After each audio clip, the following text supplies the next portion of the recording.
When you feel the urge to justify your choices, pause. Do not explain, do not defend, do not seek understanding. Most explanation is disguised approval seeking. You want them to agree. You want them to say you are right.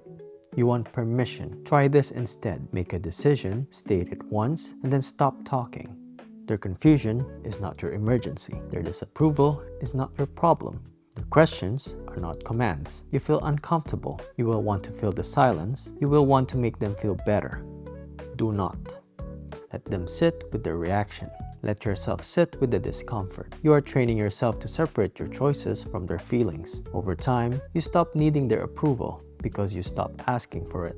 You stop asking for it by stop explaining yourself. This is just one of the lessons that I have learned from the book The Courage to be Disliked by Ichiro Kishimi and Fumitake Koga. And today we're going to talk about some of the lessons that I have learned, that I have applied in my life and made me at least have that feeling of freedom and find happiness in my life. Hi, my name is Clyde and I'm a full-time night shift nurse, and I've gained more than 10 years of experience working with patients needing urgent care, but mostly with elderly patients with dementia and some other mental health issues.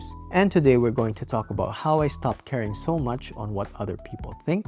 And this is a lesson that I have learned from the book, The Courage to be Disliked. If you haven't read this book, I highly recommend you to read it, and it will change your life in so many different ways. So let me give you a brief introduction about this book. The Courage to be Disliked is a philosophical dialogue between a philosopher and a young man that explores Adlerian psychology, written by Ichiro Kishimi and Fumitake Koga. The book challenges readers to reconsider happiness, freedom, and relationships. Its central message is that you can choose to change at any moment, and true freedom comes from living authentically, even if it means being disliked by others. So here are 10 lessons that I have learned from this book that I apply to my life, and in so many ways you can apply to yours as well. So let's get into it. First one, you are not your past. Your history does not write your future. You use the past as an excuse to avoid change. The book teaches that trauma does not cause your current state, but your current interpretation does. You choose how your story continues. Every moment offers a new starting point. Second one, separation of task creates freedom. Your task is to act with integrity. Their task is to respond however they choose. You cannot control their judgment. You cannot manage their emotions. When you try, you abandon your own life to live theirs. Draw the line. Do your work,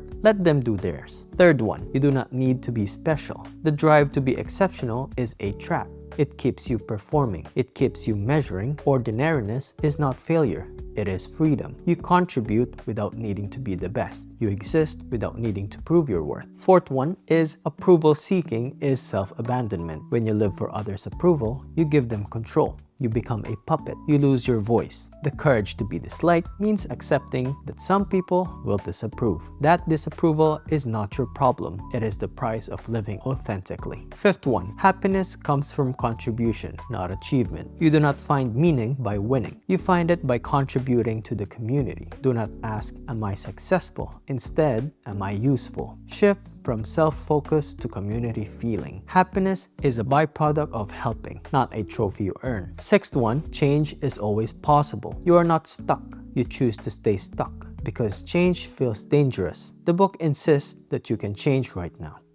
It does not require years of therapy or perfect conditions. It requires one decision to live differently today. 7. Vertical hierarchies breed misery. When you rank yourself above or below others, you invite competition, resentment, and insecurity. Horizontal relationships treat others as equals, different, not better or worse. This shift removes the need to prove yourself and allow genuine connection. Number 8. Community is the key to belongingness. You belong not by being liked, but by contributing. Community feeling is the sense that you are part of something larger, that your actions matter, and that others are your partners, not your evaluators. This feeling ends loneliness without requiring approval. Number 9. Life is not a competition. You do not need to beat anyone. There is no scoreboard. When you stop competing, you stop resenting others' success. You stop fearing your own failure, and you walk your own path without checking if you are ahead or behind. Number 10. You do not need a reason to be happy. Happiness is not a reward for achievement. It is a choice available now. You do not need to fix yourself first. You do not need to reach a destination. Happiness is deciding to accept yourself and contribute right where you are.